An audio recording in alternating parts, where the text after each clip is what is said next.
Dear guests, the second panel of today is entitled Geopolitics of Energy Supply. Our moderator will be Sami Zeidan. I would like to give the floor to him.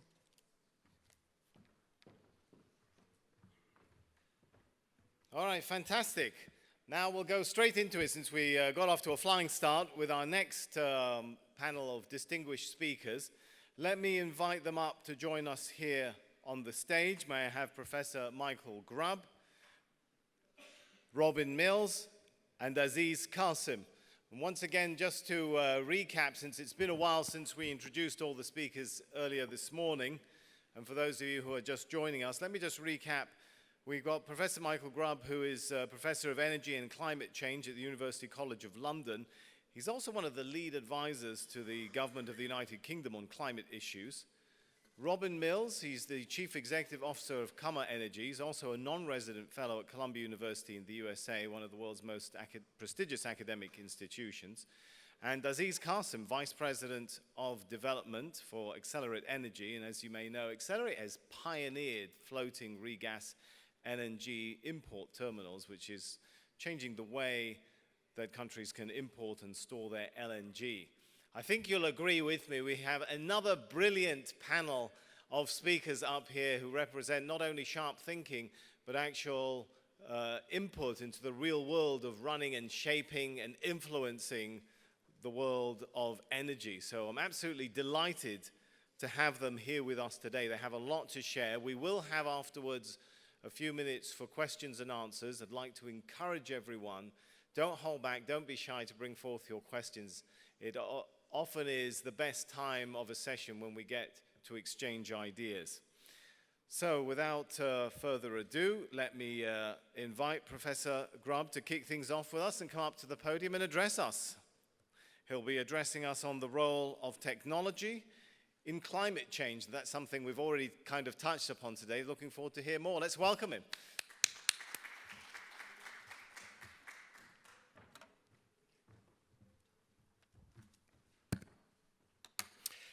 Well, energy and climate change and environment obviously are huge and complex issues, and there's an old saying that what you see depends on where you sit. I'm primarily an energy economist by background, having cut my teeth in Chatham House many years ago, but also a scientist by background and training. And having entered that world, I was unable to escape it for the last 20 or 30 years. It's fascinating to see its evolution. In the interest of time, I'm going to skip science of energy and climate. If people are interested, we can maybe come back to it. But I want to move on a little bit to where I see those pressures potentially driving us, drawing upon the experience as seen in the UK, Europe, and my work on sort of new energy sources. Very happy to come back to these science slides or the issues. What I really wanted to focus on was clearly there's a clash, a rising tension, and the sharp end of the tension between the energy and the climate worlds, if I can put it that way, is really, at least at present, the main focus is around coal. Coal obviously is more carbon intensive than gas. It is also the boom in coal in China and Asia more broadly on the left-hand side, which you can see there. That has really driven the continued increase in CO2 emissions. As said, actually, the contribution in the OECD is going down slightly with big variations between countries. But the attentions really are shifting to Asia, not only as a sort of fulcrum of rising global energy demand, but also along with that of emissions and the big question marks, where does the world go, are increasingly about that kind of dialogue. In terms of trying to fold that kind of trend against the climate change issue, I have here just put a chart coming out of the synthesis report of the last Intergovernmental Panel on Climate Change. These big assessments roll around every 5 or 6 years. And what it does try to do is to, first of all, locate the aims agreed in the Paris Agreement of 2015, which was to try and keep, which basically had to interpret. Countries agreed we should avoid dangerous interference. The Paris Agreement was the first agreement which said, what does that mean? And concluded it means staying well below a 2-degree increase and striving towards a 1.5 increase in global temperatures. And like I say, without going into the details, the scientists have sort of developed a framework looking at various reasons of concern, and roughly what those ambitions do is mean we still obviously would be seeing the loss of some unique and threatened systems, mountaintop ecosystems, polar coral reefs, and we would still be seeing an increase in extreme weather events, where we're kind of already in the yellow to red zones. But some of the bigger, larger scale impacts of developing world in aggregate, global impacts, and the sort of the global discontinuities in climatic systems that really scare the scientists. The intent and the hope is that those kind of ambitions would keep us away, probably, from those sorts of thresholds. There's a very easy correlation between the temperature goals and carbon, because basically a very, very good rule of thumb is it's all about the cumulative amount of carbon in the atmosphere. Carbon stays in the atmosphere a very, very long time.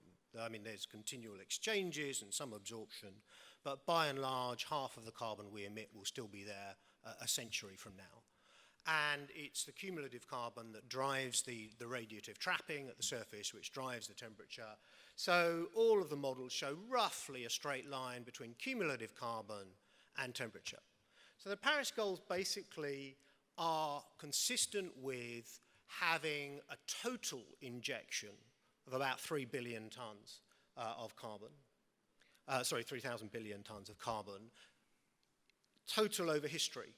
We've already gone almost to 2,000 billion tons. We have about 1,000 billion tons left if we're going to meet the goals of the Paris Agreement.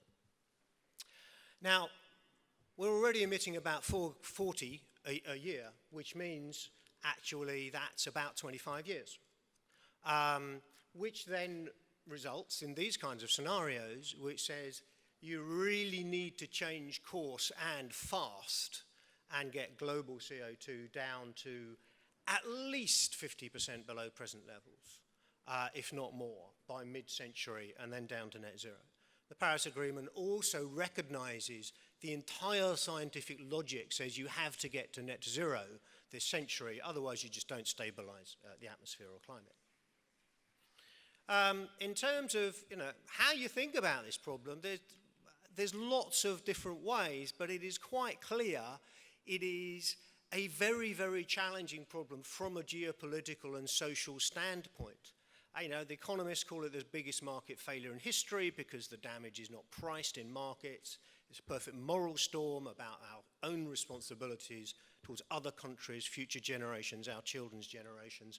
And social scientists acknowledge this is a fantastically complex social coordination problem, and we've been struggling to get to grips with it, contain it, as we have seen. That's led to, well, I'm quite fond of that quote from Martin Wolf in the FT, saying that we're sort of coming out of a long period in some quarters of denial, but there's still a tendency to say, yes, it's a problem, but we're focused on other things. Certainly in the 2000s, it was pretty disastrous progress in climate change, as we know. 2010s, more of a mixed picture. I'm not going to talk you through those words, you can see them. But it is rather interesting when you look at the unexpected pace of some of the developments. We've gone from 15 gigawatts to 500 gigawatts of solar in 1 decade. That is more than any scenario predicted, including the most extreme environmental groups. So something big is happening there. And of course, these things always look small when they're in the early growth phases. The question, where does that go? In terms of the technology interface, sort of the green frontiers, let's again bear in mind the power of surprise. It's only 5 years ago since the economists said, oh, solar's a ludicrously expensive way of cutting emissions. Germany was still ploughing ahead. Actually, in that orange, the cost of solar came down by a factor of 5 in global average. And this year, we've seen the world record for lowest prices broken 3 times. Actually, I understand now it's 4 with the recent Saudi auctions. People overlook the fact, given these auction prices, competitive auctions, solar energy is now the cheapest high-grade energy resource humanity has ever had. Now, if that's not going to change the energy industry, I don't know what will. I think it will, and it's really interesting looking at the difference between different countries. And that's gone along with batteries as well. And obviously, you know, the issues of variability and what they imply are really crucial. But definitely, it's fascinating developments that are changing a lot of things fast. In terms of the scale of solar, just an easy reminder, it's a massive resource. That's roughly how much energy, how much area of Rajasthan you need to power the current Indian electricity needs. And I think that one point to make on this, sorry, I'm just trying to flick back a bit. This is not only a new resource which looks cheap, it is also very fundamentally different from anything we've had before. Sorry, I'll skip that. Are we getting the response here? Okay. I just wanted to move towards conclusions rather than spending time on the European policy architecture, which I'd be happy to comment on. Just saying what has happened in my home backyard of the UK. UK used to be called an island of coal in a sea of oil and gas. Pretty unlikely place to try and develop a low-carbon economy. We've had 2 energy revolutions. The first was liberalization of the electricity system, which brought in gas at scale. The second energy revolution is one we're right in the midst of, which has seen more or less the demise of coal entirely as renewable energy has ramped up. And in the next slide, it's just getting more sticky in responses. Let's go forward. We seem to have a minor glitch on the technology, but never mind. Okay. Whoop. And now it skipped forward several. Okay. Well, if it's just jumped that slide. Coal energy was 80% of UK power generation 20 years ago. It is now about 1%. Coal is dead in the UK energy system. Some of that has gone towards gas, some has been efficiency, but renewable energy has also increased from about 5% to 25%, in fact now over 30%, again in the space of just 6 or 7 years. I think this may have run out of battery, what I'm holding here. I don't know if we have other things. Okay, it's coming up. This one is just to say, it's not just solar. I don't know if this is going to manage to get through. Is there anyone else that has control on the slides? This thing is no longer connecting. Well, I can finish off the story pretty easily, and I'm more or less out of time anyway. See if we can get that fine. Because 6 years ago, and again, the pace of change is a bit mind-blowing. 6 years ago, the UK government was talking the hype about offshore wind energy, but we all know that building big, complicated, rotating machinery in the middle of the North Sea is not an easy prospect. But the government went ahead because it's our biggest resource. Sure enough, it was about 3 times as expensive. Thank you very much. That should be working. Maybe Okay. the angle. Maybe. Not sure exactly where the machinery I'm pointing at. Yeah, it's still Don't know. Anyway, the story again is we started auctions. That was the first thing back in 2013, a government contract, then a competitive auction brought the price down. 2.5-year delay, thinking, oh, this is expensive. Do we really want to continue? Then another auction which saw the price halve. And 2 months ago, another auction which came in for a price of offshore wind that is substantially lower than the cost of industrial electricity, and in fact at about the same level as wholesale electricity price. So that has really revolutionized the sense about the UK's resource for renewables, and I really need to be winding up here. Just to say, you know, I'm witnessing extraordinary changes which are also leading to a change in the psychology of where we're going.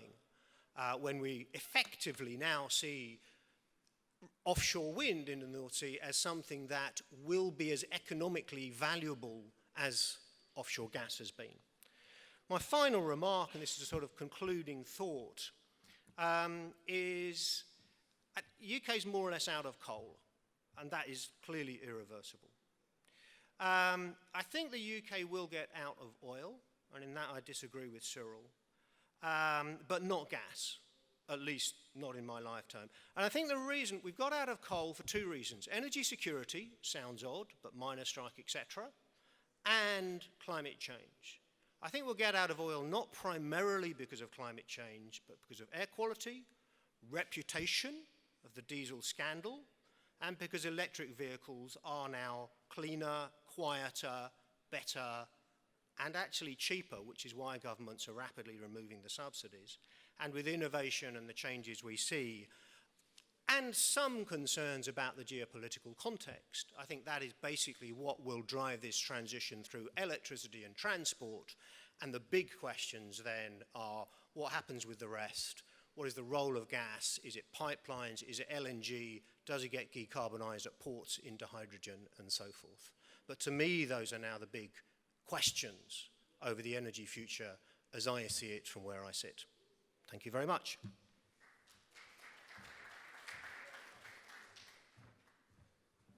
All right, sorry about the trouble with the clicker. I'm told that it'll work fine if we point it up. So we'll try that. Who knows where the technology sensor is. Anyway, we're talking about transition, so... All right, let's thank Professor Grubb very much for that presentation.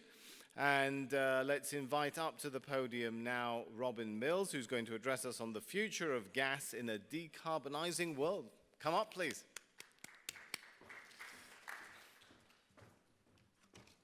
Hopefully the clicker will be nicer to you. Thank you, Sami. Thank you, everybody. And I'm glad to be able to address this issue of gas in a decarbonising world, and I think some of the presentations we've had already have led into that very well. So I'm going to address the future of gas. And gas has been seen as the ideal fuel for now. It's abundant, it's acceptable, and it's affordable. So we now know, because of US shale gas and because of developments in the Middle East and elsewhere, that we have certainly plenty of gas resources for many decades to come. Gas is a clean fuel when it's burnt. It produces very low levels of air pollutants, and it produces only half the carbon dioxide of coal. And it's affordable. Gas prices around the world have been now for several years have been very low and are expected to remain relatively low for the foreseeable future. And this leads to a rather more rosy view of the future of gas than the other fossil fuels. And I've shown here one view. Of course, every consultant and every analyst will have different views of the future of the energy mix. This one is from DNV, and they're quite aggressive on an energy transition scenario. So in their scenario, coal is pretty much at peak use now and will go into decline in the very near future. Oil demand will go into decline in some point in the 2020s. But gas demand keeps rising out into the 2030s before other technologies, particularly solar, wind, and others, take over. So this view I've shown here, not necessarily one I agree with, but I think it's a nice point to kick off the discussion. Is relatively aggressive on the transition, but it still shows gas doing pretty well in the longer term. And there are three visions of gas as I see it. What is the future of gas in a decarbonising world? The first one, the view held by many environmentalists, gas is a dead end. Gas still emits carbon dioxide. Gas has leakage of methane, which is a powerful greenhouse gas itself. And so in this view, there is no role for gas in the long term. We should be moving immediately to renewable energy. The second view, which I think is one that's been proposed by a lot of the gas industry itself, is that gas is a bridge fuel. Gas is there to get us through to 2040 or so before renewable energy takes over. And gas is a very nice complement for renewables. It's flexible. It's good for backing up renewables. But ultimately, we will have to remove gas, or certainly remove unabated gas, i.e. gas releasing CO2 to the atmosphere from the energy mix in order to meet our climate change targets. And the third view, one I think we don't hear so often, but one that is worth exploring, is that gas is a destination fuel, that gas could be a significant part of the energy mix for the foreseeable future, for many decades to come. Now, to do this, we would have to see gas being used in a climate-compatible way, i.e. with carbon capture and storage, so it's not emitting CO2, or to make useful products, petrochemicals, and so on, so anything that isn't contributing to climate change. And this could be contributed to as we develop more renewables, if we discover it's pretty hard to balance renewable energy-only grids, and as gas continues to be required for industry and for home heating and other uses that are, for technical reasons, difficult to electrify. And as gas enters new geographies, new sectors, and there are new business models for gas, which I will talk about in a bit. For example, the conversion to hydrogen that Akito discussed. To play this role in the future energy system, gas has to be price competitive. And I've shown here, this is liquefied natural gas supply from various major suppliers and their costs of production.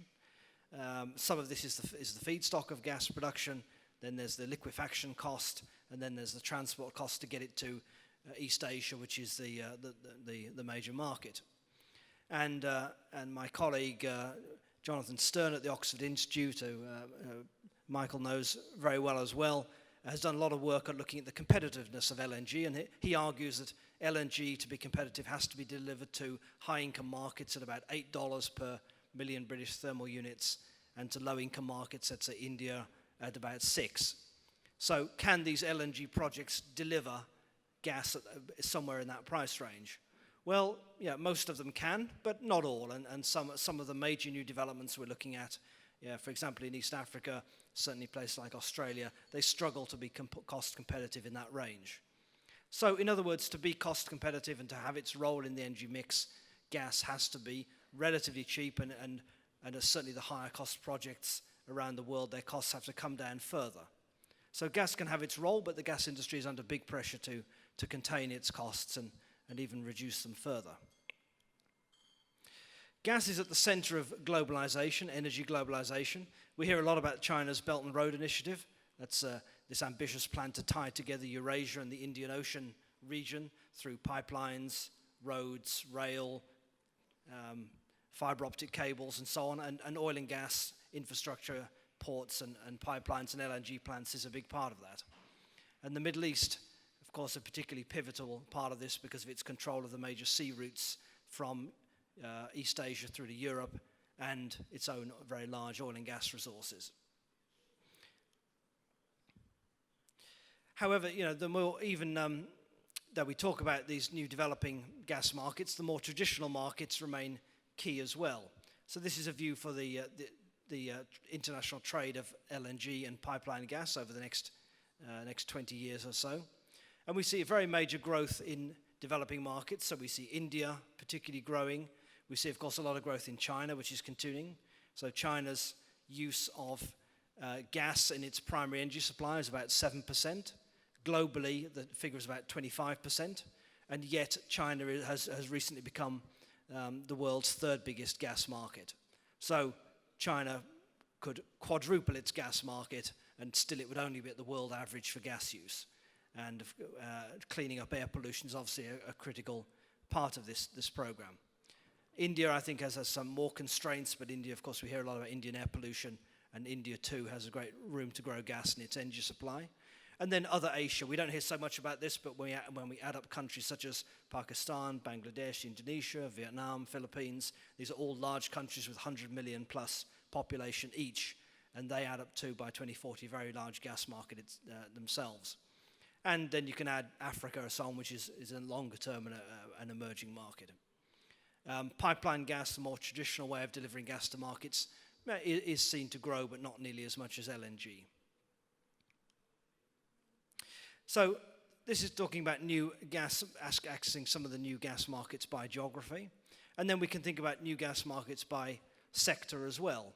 So we have in the power sector, of course, gas faces growing challenges from the competitiveness of renewable energy, but gas is very attractive versus coal because of its much better performance on pollution. It's also become much more competitive against nuclear because nuclear has struggled to keep its costs down. In industry, high temperature heat remains vital. Electrification often isn't able to deliver that, so in steel, cement, and other related industries, gas still remains crucial. We'll have to see if there are ways to decarbonize the use of gas in industry, whether by converting it to hydrogen, which is a possibility, somewhat expensive one at the moment, or by using carbon capture and storage on some industries. In the use in buildings, again, China, this has been another big issue, replacing home heating used by coal with gas. That's been a major contributor to cleaning up air pollution. Then we have the non-combusted uses, i.e. gas used to make products, fertilizers and so on, petrochemicals, plastics. And there gas faces considerable demand growth if you look at most scenarios, but it also faces a lot of challenges more recently in terms of opposition to single-use plastics, more stress on recycling, biomaterials, and so on. And finally, we have transport, and I think transport on the ground transport electrification looks now to have emerged as the likely winner, but gas certainly has a role in the marine sector, LNG as a fuel for cleaning up marine transport, and with the IMO regulation in 2020 that's coming in on sulfur and marine fuels should be a significant boost to LNG use in the marine sector. So there's quite a few different sectors that gas can enter in and create new demand for itself. And in terms of new geographies, I think it's pretty interesting if we look at LNG around the world.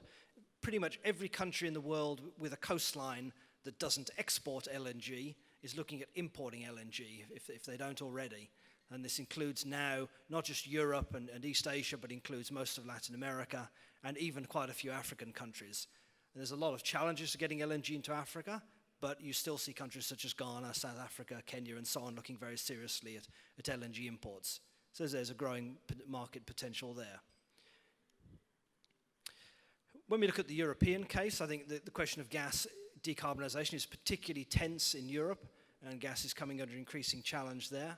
And there are a lot of different scenarios for gas in Europe, and here I've shown a few of them here. And without going through the details, I think the view is that to get an 80% cut in emissions, as Europe is targeting initially, unabated gas use, so gas without carbon capture storage, would fall significantly. It might be less than half what it is today.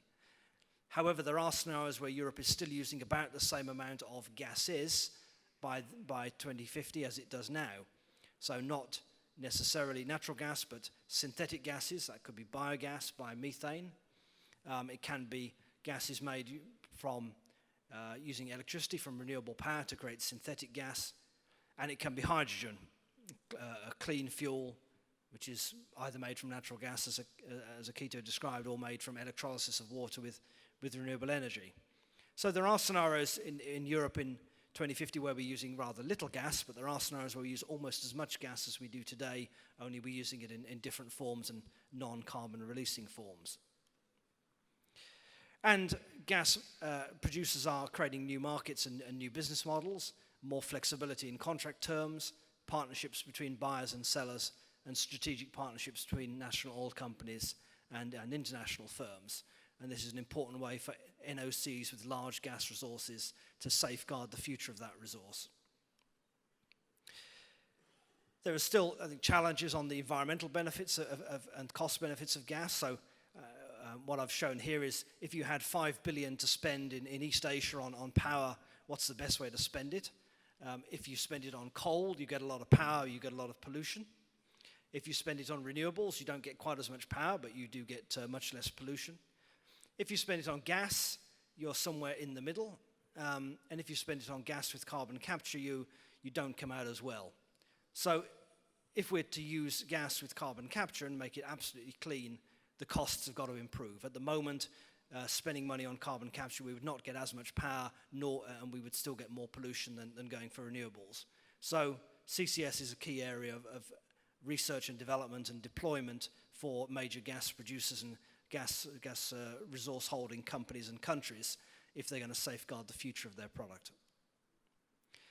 And we have seen the more attention on the environmental impact of gas and LNG in terms of right through the value chain, reducing leakage, reducing upstream emissions, improving efficiency, using electric drive for liquefied natural gas plants and fitting them with carbon capture and storage, in shipping, making shipping more efficient, recapturing the boil-off gas, and then in floating LNG and regasification, a whole set of other improvements on efficiency. So to reduce gas emissions through the value chain. Now all of this is essential. It's all being done, although it needs to go further.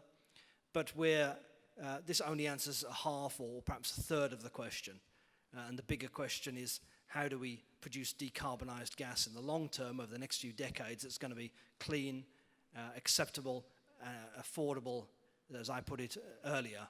So we have the gas that's kind of half the CO2 emissions of coal, and we need to get it close to zero in order to realize the full value of its affordability and abundance. And that, I think, is the real challenge for the gas industry over the next few decades. So, thank you. Very happy to wrap up at that point.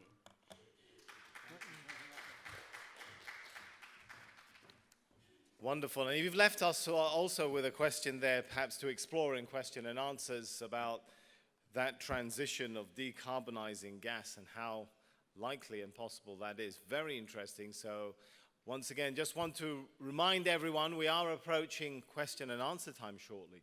So please don't hold back. Prepare your questions. We look forward to hearing from you and posing those questions to members of the panel. Now, as they say, last but not least, let's welcome to the microphone Aziz Kassim, who will address us on the adaptation of floating regas terminals in the transition to new energy sources. Let's welcome him.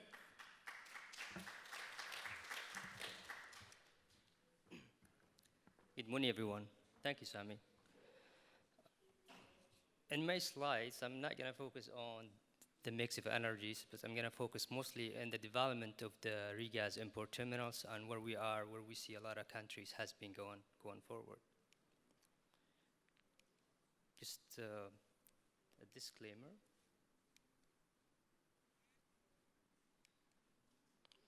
So I'm not sure how many people knows about Excelerate Energy, but Excelerate is an American company based in Houston, Texas. We are the first one to come up with the whole idea about floating regas terminals. We have a term, we call it FSRU, which is stand for Floating Storage Regasification Units. And since we started back in 2003 and 2005, we have gone from 0 terminals to almost 13 terminals around the world. We kind of reshaped the whole adaptation of import terminals, what is it needs to be done, and in terms of the cost, we reduced the cost almost by 25% in terms of the total cost.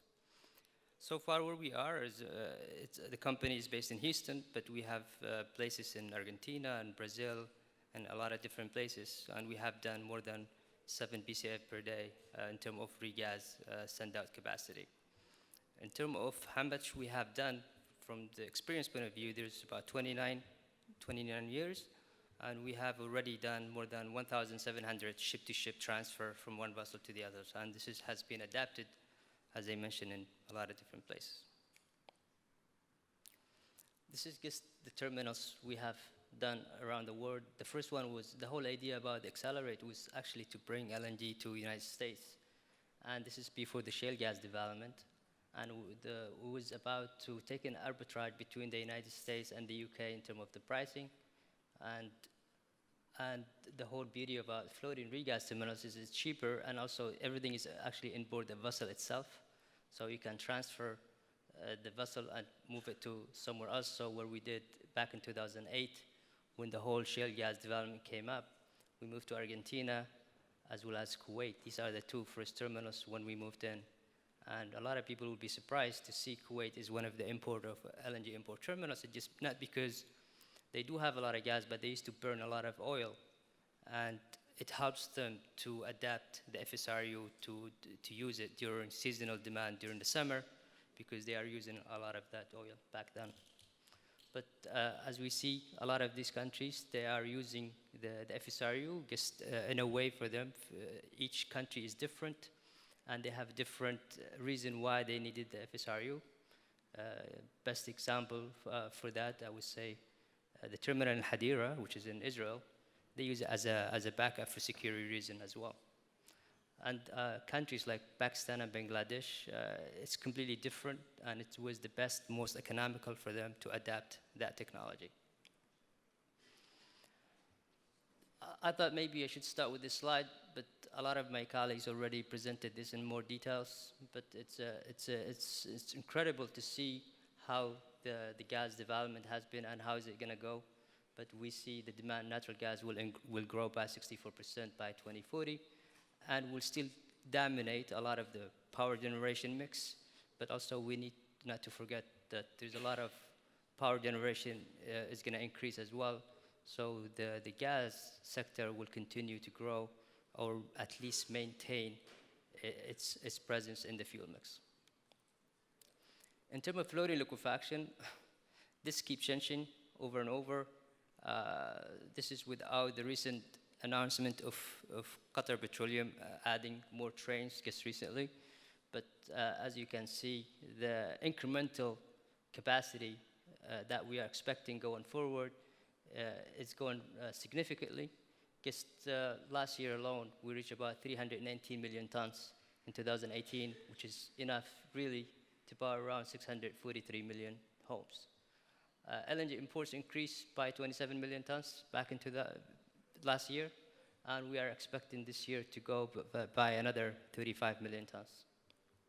A lot of LNG countries are a lot of the countries that are planning to import LNG, they are going forward because of the help of the floating regas terminals, because it doesn't take them too long, and I will go more details when we get to the next slide. So where we see a lot of the incremental demand, or where is a lot of the growth going forward for a lot of the countries where they adapt the floating regas terminal or the FSRUs. Most of it basically in Southeast Asia, which is the countries like Vietnam, Bangladesh, and Pakistan, and other countries. But we do see South America, even in countries in Middle East as well, they will use the floating regas terminals just because they use it for seasonality, but also they want to replace a lot of the burning of oil as well. Time efficiency, which is the most important for a lot of these countries they're trying to use, because a lot of the countries, they have a lot of reserve for their own gas, but it takes them time to develop their own gas, and they want to adapt the FSRU or the floating regas terminals, which is shorten the time period for them to get into it. Lower LNG prices. A lot of these countries back historically, they used to were not ready, or they didn't have the money or the means to invest like $2 billion for a land-based terminal, where in terms of the floating regas terminal, the cost is really minimal. You can build a floating regas terminal. All you need is just the jetty and the infrastructure, the pipeline, and the vessel. Everything else should be on board the ship. The cost could vary between $100 million to $150 million. Just to show you a lot going forward, as you can see, the floating regas terminals is increasing. As of last year, we can see the percentage compared between land-based terminal and floating regas terminals. Basically, it's taken more than 12%. But that's huge, significantly increasing where we were back in 2011. And these are the different players and where Excelerate stand in terms of floating regas terminals. What is advantage and disadvantage? We touch based on each one of them. Basically, cost effective. The time in terms of efficient, it takes between for the land-based terminals. It takes between 4 to 6 years to build an import terminal, where in the FSRU world, it could be goes to a month, but a year or 1 2 years, depending on the infrastructure already in place, the place we go into. Do we need to build a jetty, or do we need a pipeline, or is it also there's a lot of the environmental permit that require that we need to have in place, depending on the country that you're dealing with.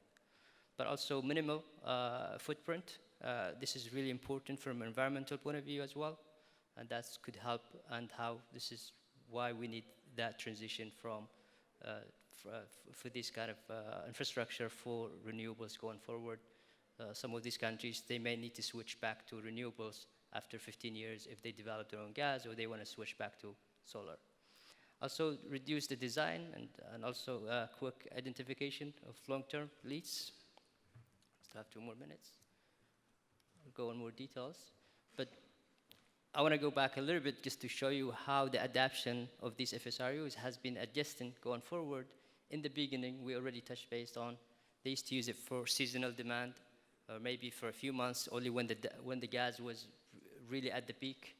And also, we moved back to contract flexibility, which you cannot see it in many different countries. But for Brazil, we started with one of the standard FSRU, and we built one for them for the next 15 years, and was a long-term contract. In Abu Dhabi, where we came in as an EPC contract and EPC as well as an operation and maintenance. So Abu Dhabi, they have a lot of gas, but they need to develop their own gas. It's going to take them some time, so they need to adapt the FSRU just to get them through in a way as a transition to get to the energy. The last one, or I would say the least, where recently we developed a terminal in Bangladesh, and as we speak today, there are already 2 FSRUs there. And so far, since they started, which is last year, they have imported more than 60 cargoes. This is a hugely significant. Just to give you an idea, 60 cargoes, almost each 1 million tons, about 17 cargoes each, which is about 3 million tons. That's already huge to take in terms of fuel switching. There's a lot of power plants that came back to play. And I will skip the last 2 slides, but I would like to just to go through what is it has been from the demand perspective, actually gas to power, fuel switching, and in terms of the supply security. These are where we see the main points for the demand for the gas, but also for the FSRU as well. The last one, I would say, from the supply side, of course we see a lot of incremental LNG supply. It's huge. It's coming from the US. And also Qatar has been announced recently they are increasing their LNG production by 2027 more than 40%. And also low prices, and this is an important for a lot of the countries to switch from diesel fuel oil to LNG, which is, as Ruben mentioned earlier, prices between 6 to 8, which is more economical for a lot of these countries. Flexibility, which is that's important from the LNG side as well. And these are as examples, which is Pakistan and Bangladesh, where we did. You can look at these slides when you receive them. But I would like to leave you with this. This is what we did in Bangladesh. We were basically taking over almost everything offshore, and where we went with Bangladesh, thanks to IFC. Basically, they were one of the finance for this terminals. Without them, but also, and as you can see, just started last year. There's already a second FSRU right next to it, not far from there. A lot of the LNG is coming from Qatar, but they've been really thankful. A lot of this production coming back to play, and Bangladesh being able to take advantage a lot of the gas and the prices, but also in the same time, it's bring a lot of the jobs back to the population. Thank you, and this is the last one.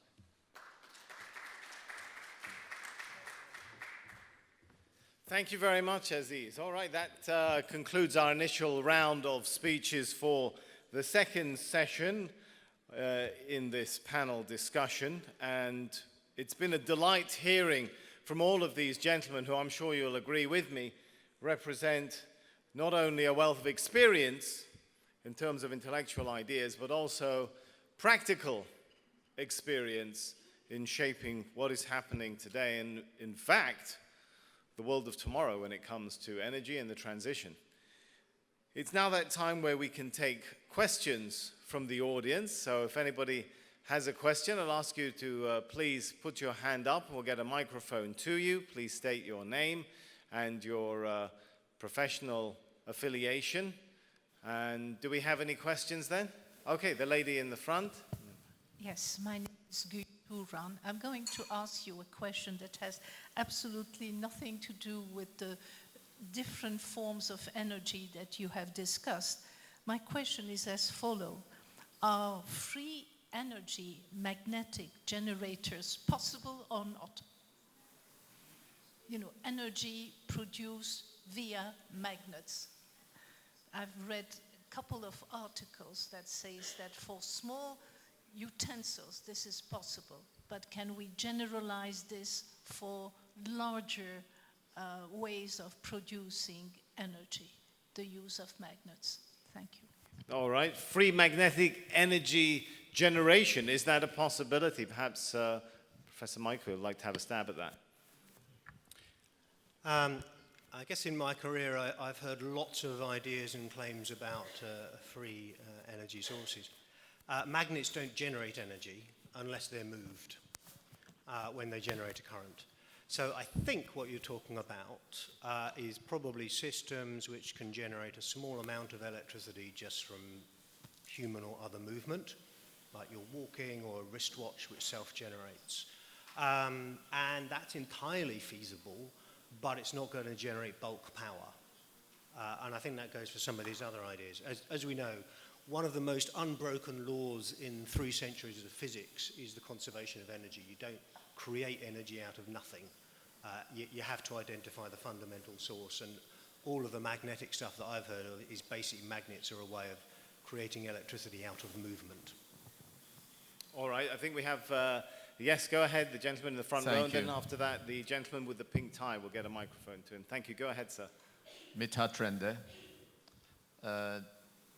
My question has to do with the decision of the Qatari authorities to lift the unilaterally declared moratorium on developing further the North Field.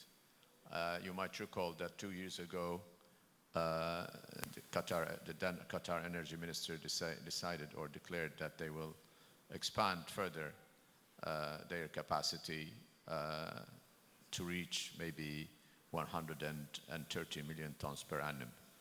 So is it feasible? Is it achievable? It's quite an ambitious program. And do you think that the international financial institutions will be behind such a plan? And also, do you believe that in the years to come, the Iranians will be able to do anything about their South Pars oil field? Is there any chance for the Iranians to tap the resources, these huge resources of gas? Thank you. Robin, you spent quite a bit of time reshaping the oil markets of Middle Eastern countries. Why don't you have a stab at that? Can we get the microphone to the gentleman with the pink tie? Thank you. Yeah, thanks for the question. I think it's an excellent one, very timely. And of course, we have my colleagues at the Atiyah Foundation who are extremely familiar with Qatar's gas position. So look, I mean, Qatar has the resources. Is that better? Make sure it's switched on. Yeah.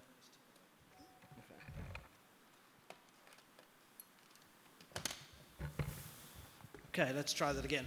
Now, I'm saying my colleagues at the Atiyah Foundation, of course, are extremely familiar with the gas situation in Qatar. Qatar has the resources, no doubt about it, and they just announced a major upgrade of the resources of the North Field, the world's largest gas field. They have the finances, a large sovereign wealth fund, and ample access to to borrowing capacity. They're, of course, the world's largest LNG exporter, so technically there's no doubt that they can build more plants. I think really the question is, what's the market capacity to take so much new LNG? And I think Qatar's view is, by 2024 or so, when the new plants would start coming into service, there'll be a bit of a gap in the market. So we've had a lot of LNG coming on the market recently, as Aziz just reminded us. But after that, there'll be a bit of a gap because not many new projects have been sanctioned. So there may be a little window for 2024. And I think it's also a powerful signal to any competitor. I look at the US, Australia, Russia, to say if you want to launch LNG projects into that window, you are going to face the world's largest and cheapest LNG supplier. So you better make sure your project is financially very, very robust, because the Qatari LNG is going to be the cheapest to produce in the world. And on the Iranian side, on South Pars, so Iran actually now produces about as much gas from South Pars, so it's half of, or less than half of the North Field, as Qatar does, but it's all used domestically. The exports are pretty small. Of course, some to Turkey, a little bit to Iraq, but quite small. And I think that will continue to be the case. There just isn't the ability to finance projects in Iran because of sanctions and the Iranians' own bureaucracy to create any kind of major LNG export industry. So Iran might end up exporting a bit more by pipeline to some neighbors, but I don't think we see Iran having a major LNG export industry in well through the 2020s. Of course, the situation can change, but that's probably some years away at best. All right, the gentleman who's got the mic, yes, and then we'll come to you, sir. Let me give the gentleman a chance, definitely. Good morning. I'm from Malaysia. My name is Datuk Guna. I'm not involving in oil and gas. Actually, I'm exporting a lot of herbal products to all over the world. But I sent my son to study oil and gas. He's a petrochemical engineer, and at the moment he's qualified engineer in LNG gas. I live in Bangladesh at this moment. I know Bangladesh demand on oil and gas, LNG gas is very high at the moment. How a person is not involving in the gas industry can get involved into the import with the government to supply gas, LNG to Bangladesh? Thank you. Okay, who would like to have a go at that, the supply? Perhaps I can you've been involved, haven't you, Aziz, in supply of energy to Bangladesh. Maybe I can get you to address that. And can we get the microphone to the gentleman? Okay, he's got it, good, for the next one. No, we'll just let them answer and we'll come to you, sir. Go ahead, Aziz. Sure. Thank you. To be honest, Bangladesh, we've been working in Bangladesh for the last 10 years when we started.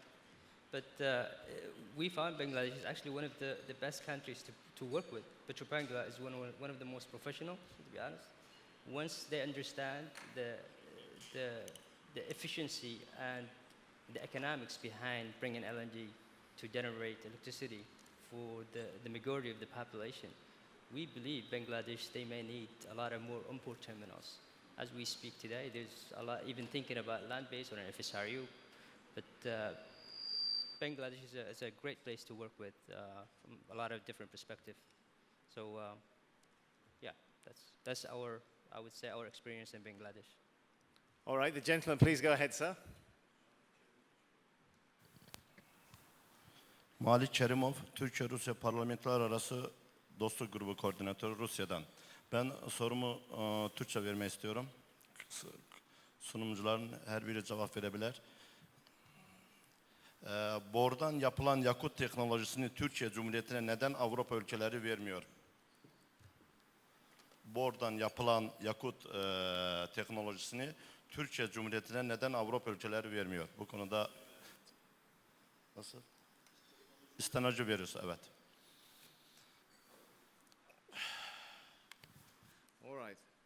Who would like to have a go at that, gentleman? Can I get Robin? Did you manage to hear that question? I didn't catch it, I'm afraid, so. All right. Could I ask you to briefly repeat it for the sake of our speaker? Tekrar mümkün mü beyefendi? I think our friend wanted to ask. Can you hear me? Yes. Yes. So my dear friend, can I say it in English? That he thought that the Europeans are depriving the boron technology from Turkey. So why do you think that it is deprived? Why the Europeans are not providing the necessary technology to produce energy from boron mine? I think this was the question. So just to have. Thank you very much, Ambassador. Let's get the microphone to Mr. Okay. Verdim mi? Zaten söyledi zaten be. From boron, if I understood right. So I understand Turkey has like the world's biggest reserves of boron.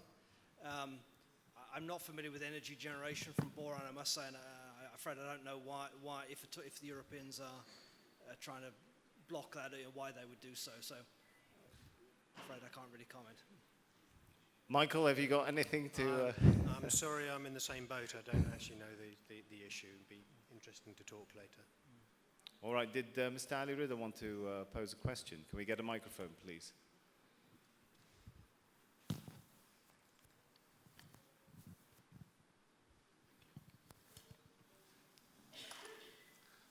My question could be to Robin and Aziz, since both of you are into the gas. Do you see a peak for the gas sometime in the future? You are building FSUs, and I'm talking to Aziz, and you must have some projection when the gas is going to peak, the demand for the gas. Robin or Aziz, both are welcome to answer this question. Thank you. Okay, go ahead, Aziz. Do you want to kick it off for us? Sure, no problem. It's a good question, to be honest. For us, we didn't see there is a peak in the gas demand, I would say, or even the production itself. We see there's a lot of incremental requirement for the power generation. I'm not going to mention the country, but I met with one of the energy ministers, and we met with him. He was like, are you going to extend the contract? Is there a way we can go forward? And I think his response to me was, yes, we will expand the contract as long as we are going to increase the generation mix. And he said, today we are talking about 30 gigawatts, but in 2050, we are increasing the gigawatts to 2050. So we need the other fuel mix, not only the gas, but the gas will continue to increase, but we need others like nuclear and solar and wind and others. And his answer to us, basically, the demand will continue to increase. But as far as based on what I've been hearing from the industry, I would say perspective, everyone's saying by 2050, but I could be wrong. But that was my answer. Yeah, I think certainly no peak in supply. I mean, we see many decades of supply from known resources, even without developing anything new. As far as a peak in demand, I think we'll see a peak in demand in some markets. I think we could see a peak in demand in Europe in the reasonably near future. But I think there'll be very, very strong growth in emerging markets, and particularly the Asian markets, at some point probably Africa as well, and in new sectors. We're going to see more gas use in transport. I think the power market perhaps will slow down a bit, and we'll see more use of an expansion of gas in industry. But overall, no, I think we see a very strong prospect for gas, at least over the next couple of decades. All right, and a final thought from Professor Grubb before we perhaps have to wrap things up. Go ahead. On that question, I said I don't see the UK or Europe getting out of gas in my lifetime, but I should clarify, that doesn't mean I think demand will continue going up. I think it won't. I think it will peak and go down to some extent, depending upon whether and how the industry can find ways forward to lower carbon gas and conversions. But the other point that I'm making is, although I think gas demand will go down, I think it will be a higher value fuel, because it will be supplying to the bits that can't be reached by other means, peaking demand, backup, chemicals industry, peak heating in winter.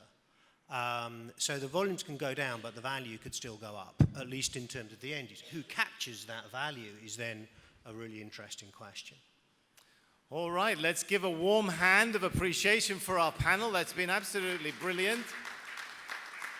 We've had some excellent questions posed. I think you can agree with me. This has been a really thought-provoking discussion that we had in both sessions. We've, I think, contributed greatly to thinking about the new energy mix, which can, on the one hand, allow for increasing demand for energy, for electricity generation, for food production, but also how to do that in a way which is environmentally friendly and allows us to meet some of those goals, UN goals for keeping global warming under 2 degrees. I think we've explored the role that renewables can play, LNG can play, carbon capture. I think you can agree with me, this has been an opportunity to hear from people with a really distinguished background. If you just think about the range of experiences we've had up here on the platform, ranging from the IMF Chatham House to people who've had distinguished backgrounds with some of the biggest names, from Deloitte to Capgemini to the University College of London, to Excelerate, to Qamar Energy, people who are shaping the region's energy outlooks. Let's give another round of thanks to the speakers. Thank you to the Aljazeera Foundation for organizing these sessions. If you have any additional information, of course, do stay in touch with the foundation via their website. You can see it on the banners on the right and left of the stage, www.abhafoundation.org. Let me remind you, of course, of the Twitter handle. It's Aljazeera FNDN, so you can stay in touch with all the latest news and info. And thank you too. You've been a wonderful audience. I'll hand you back to Gamza. Thank you.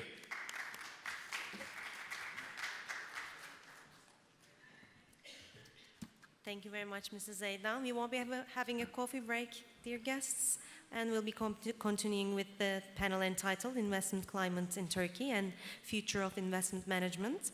But beforehand, I would like to invite board member of International Cooperation Platform and former ambassador to Doha of Turkey, Mithat Rende, to present a plaque of honor to our distinguished guests.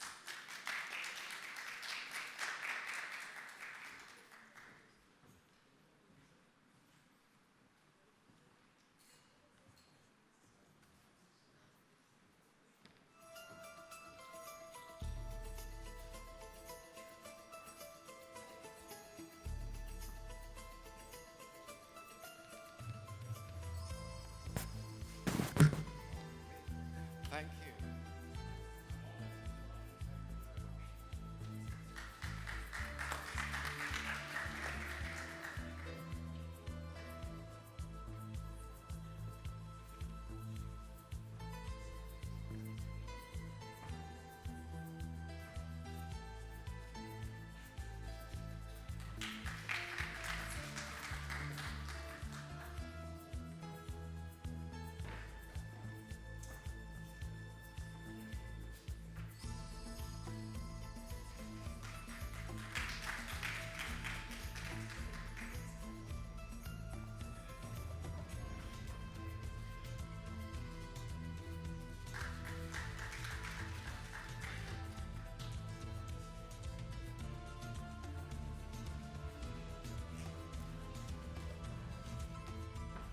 Ladies and gentlemen, we won't be having a coffee break. We'll be ongoing with the next panel entitled Investment Climate in Turkey and Future of Investment Management. Ladies and gentlemen, please be seated. We won't be having a coffee break. We'll be ongoing with our next panel entitled Investment Climate in Turkey and Future of Investment Management.